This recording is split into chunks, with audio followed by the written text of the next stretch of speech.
Welcome to the ADAverse, the Australian business community podcast for all things automation, data and AI. Welcome to the ADAverse podcast, your hub for all things automation, data and AI. Today's episode is about a massive shift happening in business right now. AI is becoming available to everyone, but the organizations seeing the biggest results aren't just deploying AI tools, they're combining AI with exceptional people. So the future belongs to what we call the AI-powered human. Operators, strategists, and decision makers who combine commercial instinct with AI-powered analysis. Joining me today is David Owen, founder of Cactus Cubby, who has spent more than 20 years helping organizations drive growth, profitability, automation, and transformation across businesses including MYOB, Betfair, and My Plan Manager. And today we're going to unpack the rise of a new kind of role, the Commercial Intelligence Strategist. So let's dive in. David, welcome to the ADAverse podcast. Hello. Very happy to be here, Shaun. Thanks for having me. Great to have you, David. And just to get things started, give us a quick version of your journey from finance and analytics through to strategy and transformation. I mean, you've obviously worked across businesses like MYOB, Betfair, My Plan Manager. Tell us a bit about that and what's the common thread across all of these roles? Yeah, sure. Kind of going back to the start of the journey, I qualified as an accountant. So I spent 3 or 4 years going through night school around work, then qualified as an accountant and decided I didn't really want to be an accountant. So I then kind of started to pivot into more kind of analytical roles because, numbers being at the core has always been really interesting to me. So I kind of branched into analytics analysis. And then, literally the last 15, 20 years has all been about, commercial strategy, data and analytics, transformational type roles. And really kind of the common thread that I've had is they've been working alongside a GM or an owner or a founder, whatever it might be, on the business, really trying to drive increased growth and profitability. So that, common thread has been, it's a business that's been going through growth and transformation. And I've been helping to unlock that in the role that I'm in. I mean, it's been across very different industries in very different countries and different cities within different countries, but the thread's always been the same, kind of picking at the data and driving the analysis and trying to understand how can we make this business grow faster, be more efficient, whatever it might be, and kind of moving around a business and helping out wherever I can apply that skill set best. It's funny because we've got very similar stories. I mean, I also started studying accounting and then moved into the IT world. Sounds like you did the same, but moved into the kind of analytical world. But yes. Always interesting to see where people land up, right? Definitely. But David, you've always been commercially driven. And when did AI start to become interesting to you personally? Look, it's hard to pinpoint, but I'd probably say 4 or 5 years ago. It was when I was in my last kind of full-time gig before I set up my consulting business. So My Plan Manager, so NDIS Plan Manager. Think of it very much like a financial services type business. So in that business, I was the business owner of the kind of business transformation and the platform. And that was a platform that we rebuilt from scratch in my time there. So, we worked together there, Shaun. So you'll know that the business really was at the forefront of really being tech enabled, diving into technology, automation, AI to become, more efficient, more profitable, grow quicker, deliver better outcomes for clients. And, I reckon on that journey is where I got more and more interested as we kind of tested tools, rolled out tools. So that really seeded it. And then I'd say I've really turbocharged that in probably the last 6 months in my own consulting business. I've really dived into and embraced, Claude Code and things like that. And look, it's been total game changer for me. So that's kind of probably 4 or 5 years and gradually becoming more and more embedded and interested. Yeah. And that kind of brings us to today's conversation, right? And the big idea we're going to talk about today is the AI-powered human. So keen to get your thoughts, right? AI is now available to everyone, right? So why do you think some people are getting incredible results while others are getting very little value from AI? Yeah. And I'll kind of give a real simple answer to that and then dive in and give kind of more insight on it. But really for me, it's the combination of the right human being using AI in the right way. That's how people get incredible results versus getting average results. It's really that combination. It's right person, tool, using right way, for me, is kind of that secret sauce. Yeah, couldn't agree more, right? And I see and work with heaps of people on every given day. And AI is an amplifier, but really what you need to do is you need to combine that with your years of knowledge, your subject matter expertise. And only when you combine those two things together do you create that kind of that magic mix of, or that magic potion that comes together. So talking about someone that simply uses AI versus someone being generally amplified by AI, what's the main difference from your perspective?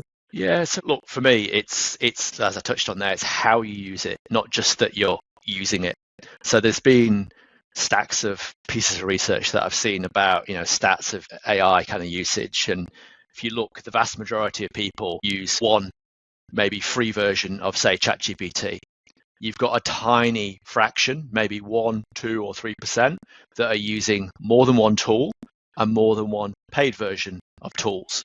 So if you think the majority of people will use it as an enhanced Google, like enhanced search, rather than a tool that can help you become, much more effective as a employee, entrepreneur, founder.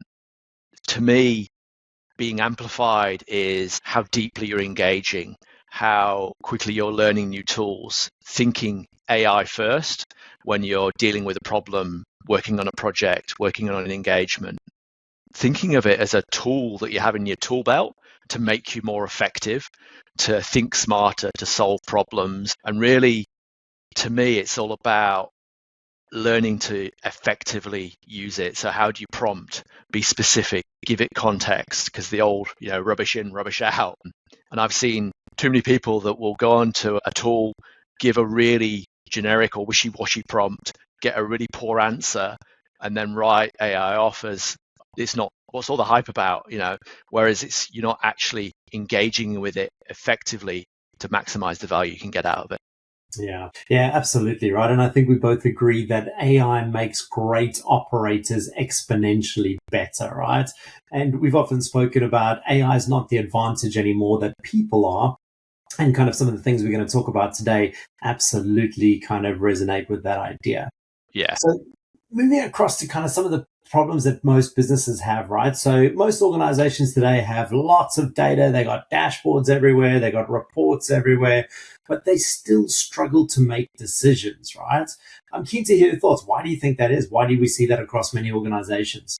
Yeah, look, to me, there's probably a few things in kind of that space. So often businesses will know that something needs to change, but they just don't know how to do it. So it's kind of your analysis paralysis or your decision paralysis. Your resources are spread too thin across the business. They're working in their day jobs, too many priorities, and they just don't know how to change it, basically.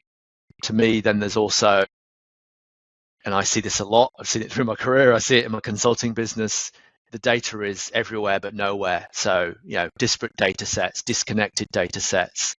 No one's spent the time to try and kind of pull everything together. And so your signals, your trends, your insights stay invisible. Often, and I'm sure we've all witnessed this, is, every department can have a different answer. So, there's no single source of truth. I remember many, many years ago sitting in a new business and in my first sales meeting, spent the whole sales meeting discussing what the sales number actually was rather than what we were going to do about it, which is not an effective use of time. So it's kind of like, that lack of single source of truth can cloud the picture. And then we can't quantify the impact type thing. So it's like leadership teams will often know that there's something wrong, there's a problem, there's an opportunity they're not capitalizing on, but they don't know and they can't compare options without some kind of financial impact estimate. So they just don't know how to answer that problem. They know it's there, they just can't unlock it. Yeah, it's amazing how common that kind of challenge is. And I love the story you shared there on kind of the sales numbers. And it's really about, well, what is the sales number, right? So really, really interesting to see that. And I've seen that multiple times across the journey. But let's move across to kind of a role that you've created. So the role's called the Commercial Intelligence Strategist. So it describes us in simple terms. What is it? Yep. So, my little elevator pitch on this is it's problem first clarity for, leadership teams that are facing significant kind of commercial decisions. So it's human guided, AI powered, or amplified, basically. So it's give me a problem and I'll help you solve that problem, basically. What a great kind of summary. And again, just using AI to supercharge those years of experience and all of the knowledge you've built up over time. And that's that unique mix of that AI powered human. Now, thinking about it, right, how do you think it's different from things like a consultant, a data analyst, a BI team? Like, what's different kind of in your world? Yeah, so to me, it's because you're harnessing all of those resources into one super agile and super responsive engagement.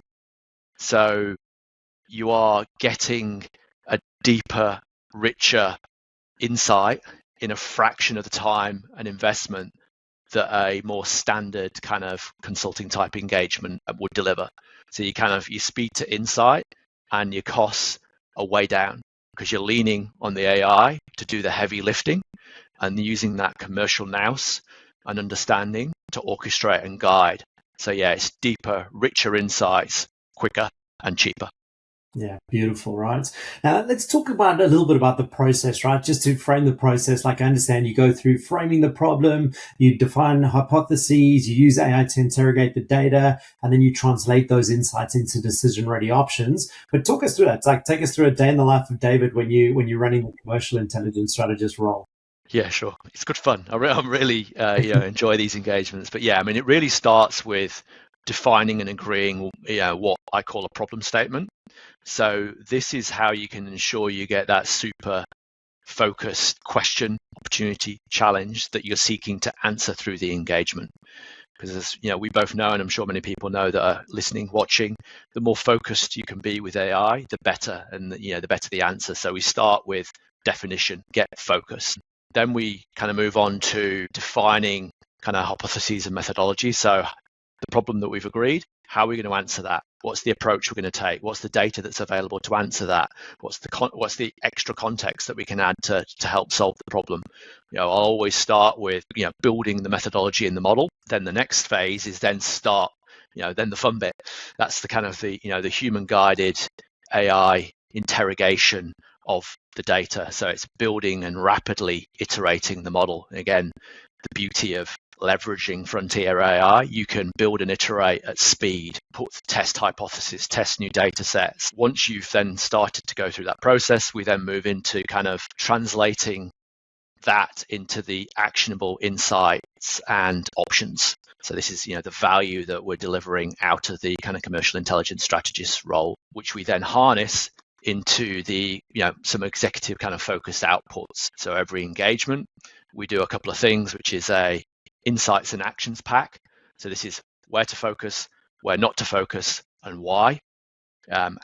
Answering back to that problem statement, and then also a methodology pack. So this is the audit trail. This is how the answers that we got to every dollar traced through. So there's that full accountability and auditability, and you overcome any of those biases that people may have around things like hallucinations, because everything's traced back in a methodology pack, basically. So that's generally the 5 steps that I'll work through on this kind of engagement. And why do you think that combination is so powerful? I think it's because the age-old saying of 1 + 1 = 3. The way that we've kind of got it set up here is 1 + 1 = 10. It's genuinely a multiplier effect, because you're taking my 15, 20 plus years of kind of commercial acumen, multiplying that by frontier AI capability to get those really deep, rich insights quicker. You really do get that tangible where to focus and where not to focus, because we're combining those two things together and getting that uplift and that multiple at the back end. Amazing. And I know, like, if we move across to kind of AI and human judgment and practice, right? I know you recently ran an engagement where AI helped uncover literally millions of dollars in commercial opportunity across a huge data set. What was interesting about that engagement? It wasn't just the AI analysis. It was really about the interpretation afterwards. So can you talk to a little bit about the role human judgment still plays once AI surfaces those signals to you? Yeah, I mean, really, that is the true unlock, is combining human intuition and judgment with AI capability. I mean, we we touched on it a little bit earlier when we were talking about kind of, great operators, and it's the great operators know how to apply innately human traits like intuition in judgment to AI to have the multiplier effect on their kind of abilities and the value they can add. So you kind of, as I say, you get AI to do the heavy lift, you focus on the value add. The great operators and kind of why those human roles play such a important role is you'll know when something doesn't look right, smell right, you know which rocks to lift, you know which tires to kick to keep the AI honest. You know when it's okay to make an assumption versus you need the data to fill that assumption, or you need to bubble up to the client to make an assumption to fill the gap. You know when you need to sample and you need to audit. What you're doing is you're basically allowing the human to focus on what is innately human, so judgment, intuition, by leaning on the AI to do the rest. So you basically free up your critical thinking time, which is that last little layer of 1, 2, 5% to drive even better insights and even more targeted answers that will really help the business in an even more targeted way. Yeah, I love it. And I just to play back one of the quotes you had there, the real unlock happens when you combine human intuition with AI capability. And that is really the magic mix, right? Yeah, 100%, totally. Yeah, perfect. So if we move on to kind of the future of work, like on the ADAverse community, we often talk a lot about the concept of a frontier firm. And a frontier firm, for those of you who may not have heard of that before, is an organization that combines the power of robots or automations, AI agents, and people. And there's a race on at the moment to become the first billion-dollar turnover company with one single human employee.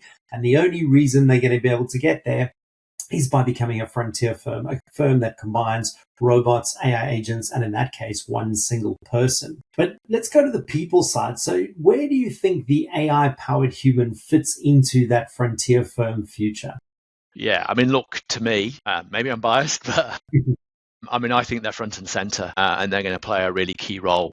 We talked before that the great operators are the ones that leverage AI effectively to solve more problems and to add more value. So those types of people will become increasingly important to businesses, in my view. Yeah, I could not agree more. And I think that AI-powered human is absolutely critical to these frontier firms. Moving kind of along a bit, do you think that every leadership team will eventually need this type of capability on their leadership? Yes, simple answer. But to give a little bit more, it's, we talked earlier about the fact that, AI has become more and more democratized.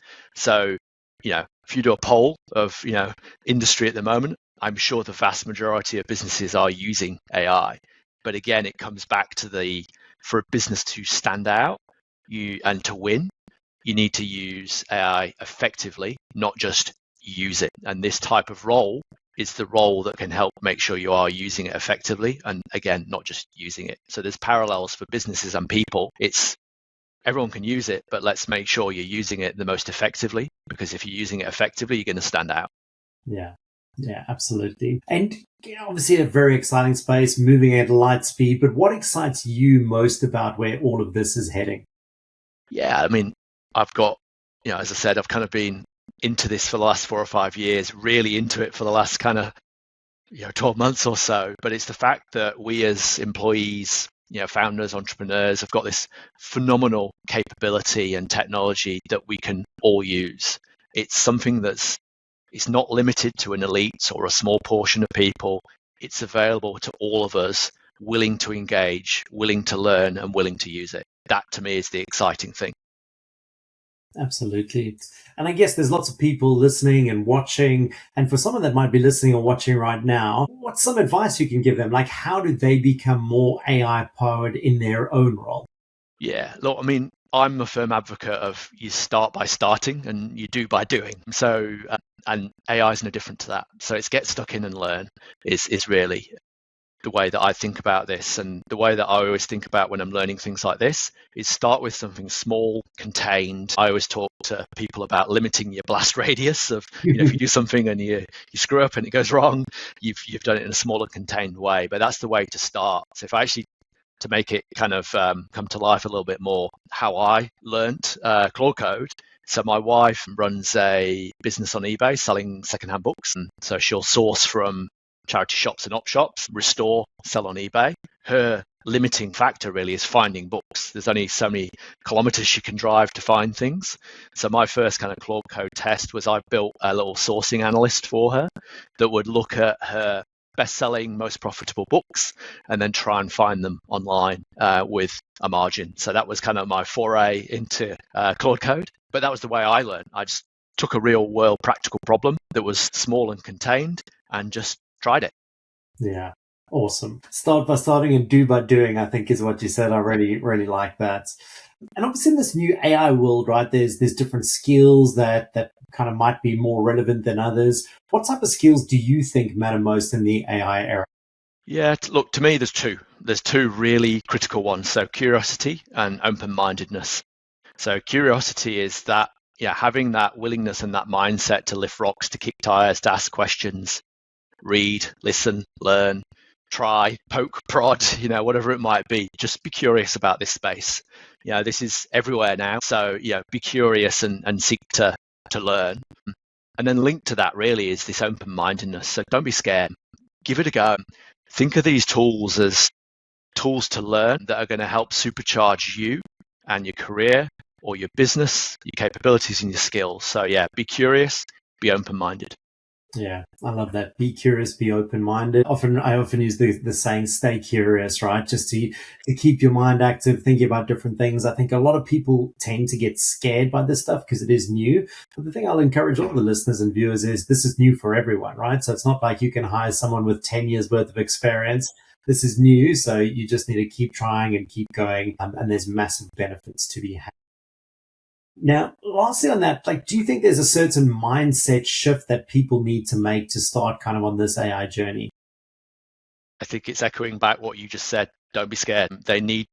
People need to approach this with a mindset of AI as something that can enable and help them, not come for them and their jobs. Look, I genuinely believe that, the people that have that mindset and harness these skills will be the people that will really succeed.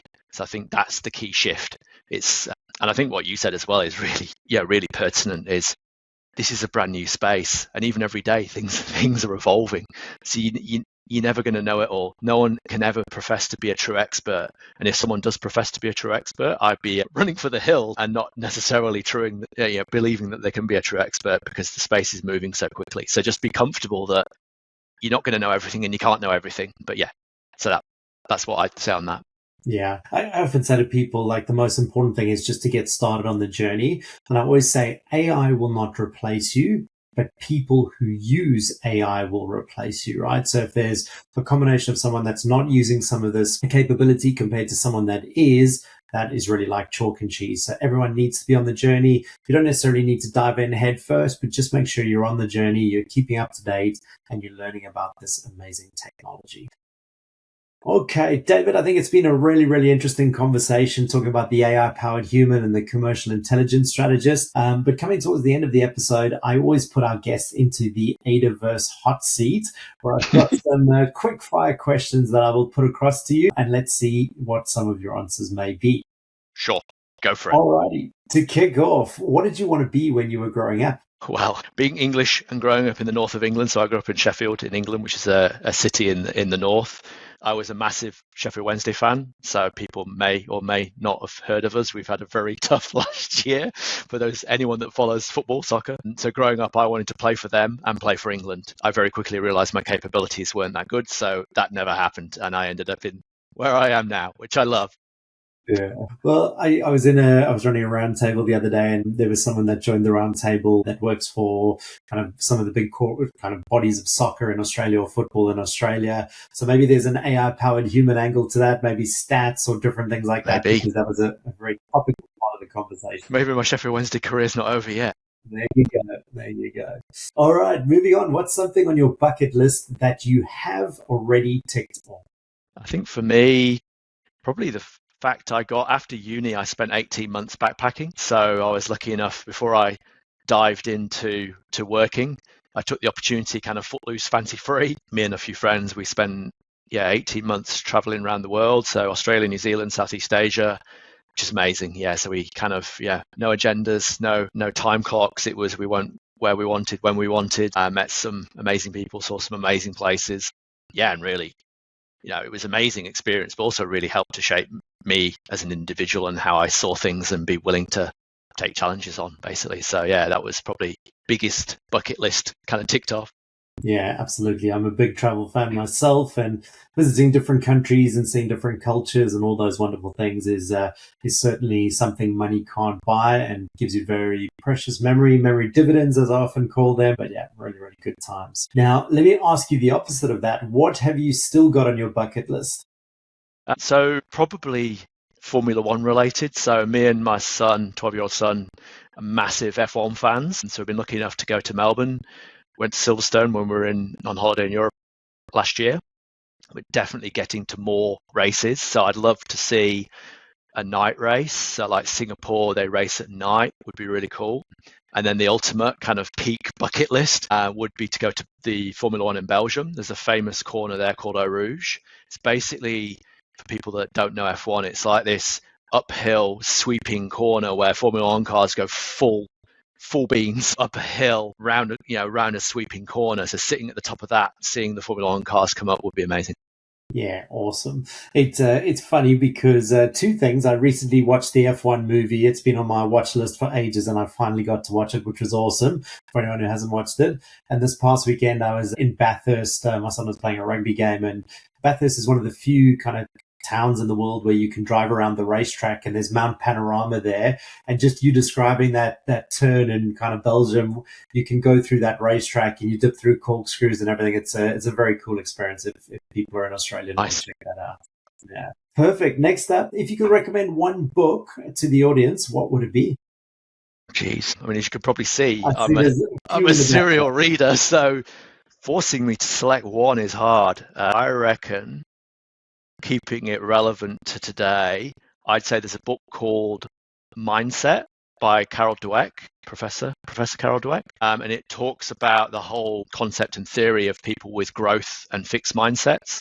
So growth is someone that's knows their mindset is adaptable, willing to learn, change. Fixed is, this is the way it's done, I can't change. And I think that really neatly plays into this conversation we've had here about leveraging AI and using AI. Being curious and open-minded is really about having a growth mindset. So that's a book I actually read quite a few years ago, but a really good book.